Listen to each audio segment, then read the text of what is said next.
Senator Esther Okenyuri nigo hateirubuna abantu bali bamenyete no barema nigo bagendete gwetira omuchando munene kinga kibakoligwe bugweni hanene hase kinyagitali anene bali hase kinse mucyali sabo okona samagachi yepunge ya Senate mu basolero Senator Okenyuri nigo harule kuboligo cyase kikomiti kiri kirenete hekyombe ky'abantu bali no barema hasokwe nekibuna kubaterana bali ne county asokoli ki habali no barema bunenchereyemo yogochi kanyora habokoreri burubia.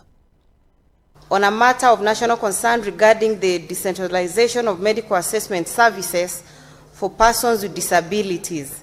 Mr. Speaker, sir, despite digitization of the application process, the mandatory requirement for medical assessment report from designated health facilities remain a major obstacle, particularly for PWDs in rural areas and those with severe physical disabilities.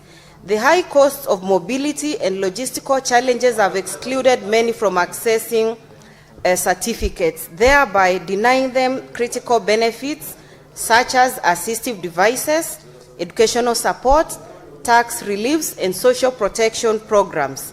In the statement, the committee should address the following. 1.